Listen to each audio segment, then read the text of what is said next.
Hello বন্ধুরা, আজকে আমি আপনাদেরকে যেই গল্পটি শোনাতে যাচ্ছি তা হলো ভূতের কেল্লা। স্কটল্যান্ডের ভুতুড়ে দুর্গ।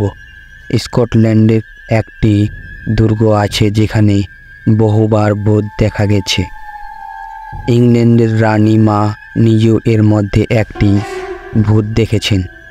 এই দুর্গের নাম গ্ল্যামিস ক্যাসেল। ইংল্যান্ডের রানী মাতার শৈশব কেটেছে এই দুর্গে। পাথরের তৈরি এই দুর্গে একটি বিশাল প্রাসাদ রয়েছে, যার দেওয়ালগত হাজার বছর ধরে অনেক রহস্য লুকিয়ে আছে। কথিত আছে, রানী মাতার শৈশবে এই প্রাসাদে একটি নিগ্রো কর্মচারীর ভূত দেখেছিলেন। এই দুর্গ প্রাসাদে একটি কক্ষ ছিল, যার নাম ছিল ব্লু রুম। রাত হলেই চারিদিকে নীরবতা।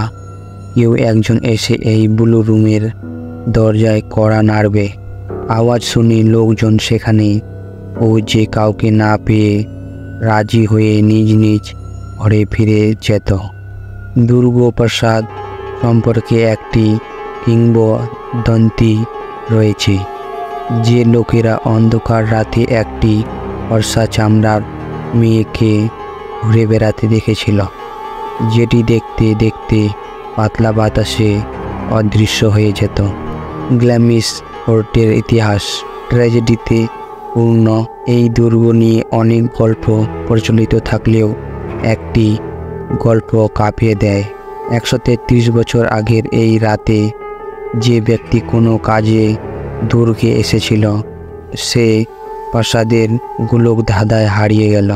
করিডোরগুলি জনশূন্য ছিল এবং তিনি কারো কাছ থেকে দিক নির্দেশও চাইতে পারেননি। হঠাৎ তার চোখ পড়ল বিশাল এক দরজায়। সে রাজি হয়ে দরজায় ঠোকা দিল।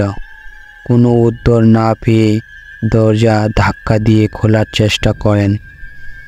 কাঁপানো শব্দে দরজা খুলে গেলে ওই ব্যক্তি রুমে প্রবেশ করলেন, কিন্তু সামনের দৃশ্য দেখতে পেয়েই সে ভয়ে চিৎকার করে অজ্ঞান হয়ে গেল। দুর্গের নিস্তব্ধতায় তার আর্তনাদ দূর দূরান্তে প্রতিধ্বনিত হলো এবং লোকেরা অজানা ভয়ে কাঁপতে কাঁপতে সেই চিৎকারের দিকে ছুটে গেল। তাদের মধ্যে দুর্গের মালিক লর্ড স্ট্রাকমোরের একজন বিশ্বস্ত কর্মচারী ছিলেন। তিনি অবিলম্বে লোকটিকে একটি ঘরে নিয়ে গেলেন এবং লোকদের বললেন, তাদের চলে যেতে হবে। অচেতন ব্যক্তি নিজে থেকেই চেতনা ফিরে পাবে। তিনি লর্ড স্ট্রাকমোরের কাছে এই ঘটনার তথ্য পাঠান। খবর পেয়ে লর্ড স্ট্রাকমোর সঙ্গে সঙ্গে গ্ল্যামিস দুর্গে পৌঁছে যান এবং রাতারাতি ওই ব্যক্তিকে অন্য কোনো দেশে বসবাসের জন্য পাঠিয়ে দেন, কারণ লর্ড স্ট্রাকমোর তার দেশবাসীর কাছে পারিবারিক গোপনীয়তা প্রকাশ করতে চাননি। তাদের ভয় ছিল যে সেই কর্মচারী ইংল্যান্ডে থাকলে তাদের দুর্গ প্রাসাদ, যা ভুতুড়ের জন্য কুখ্যাত ছিল, আরও কুখ্যাত হয়ে যাবে। কিন্তু এত সতর্কতা সত্ত্বেও লর্ড স্ট্রাকমোর গ্ল্যামিস ফোর্ট নিয়ে প্রচলিত কিংবদন্তি কামাতে পারেননি। মানুষের মনে ভয় ছড়িয়ে পড়ে যে গ্ল্যামিস ফোর্টে ভূতের বাস। এই ঘটনার 40 বছর পর দুর্গা প্রাসাদের একটি কক্ষে মানুষ আনন্দে ব্যস্ত।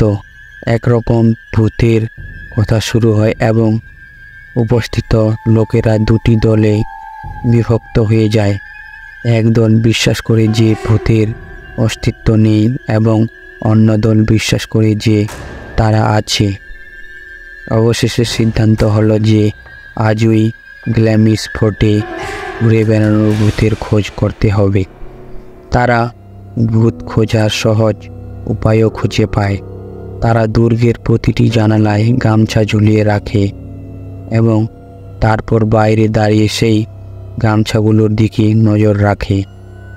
গামছাগুলো কিছুক্ষণ পর ঝুলে থাকে, তারপর জানালার রাখা গামছা কিছুক্ষণের মধ্যে অদৃশ্য হয়ে যায়। দুর্গ ও প্রাসাদের সামনে দাঁড়িয়ে থাকা মানুষের মধ্যে আতঙ্ক ছড়িয়ে পড়ে। এই প্রশ্ন সবাইকে আতঙ্কিত করে যে গামছা গেল কোথায়। গ্ল্যামিক্স ফোর্টের এই ভূতের গল্পের পিছনেও একটি বেদনাদায়ক ঘটনা লুকিয়ে আছে। এটা 1820 সালে তৎকালীন লেডি স্ট্রেকমোর যখন একটি শিশুর জন্ম দেন, তখন সারে ক্যাসেলে আনন্দের ঢেউ ওঠে। কিন্তু মা তার সদ্যজাত শিশুর দিকে তাকালে ভয় ও আতঙ্কে চিৎকার করে ওঠেন। নবজাত শিশুর প্রতিটি অঙ্গ বিকৃত ছিল এবং তাকে একটি রাক্ষসের সন্তান বলে মনে হচ্ছিল। লেডি স্ট্রেকমোর চাননি মানুষ তাকে ভয়ানক অর্ধ মানুষ অর্ধ পশু ছেলের মা হিসেবে জানুক। তারা তাকে আজীবনের জন্য একটি চেম্বারে আটকে রাখে। সম্ভবত তিনিও একই ঘরে মারা গেছেন। গল্পটি ভালো লাগে থাকলে লাইক করে সাবস্ক্রাইব করবেন। ধন্যবাদ।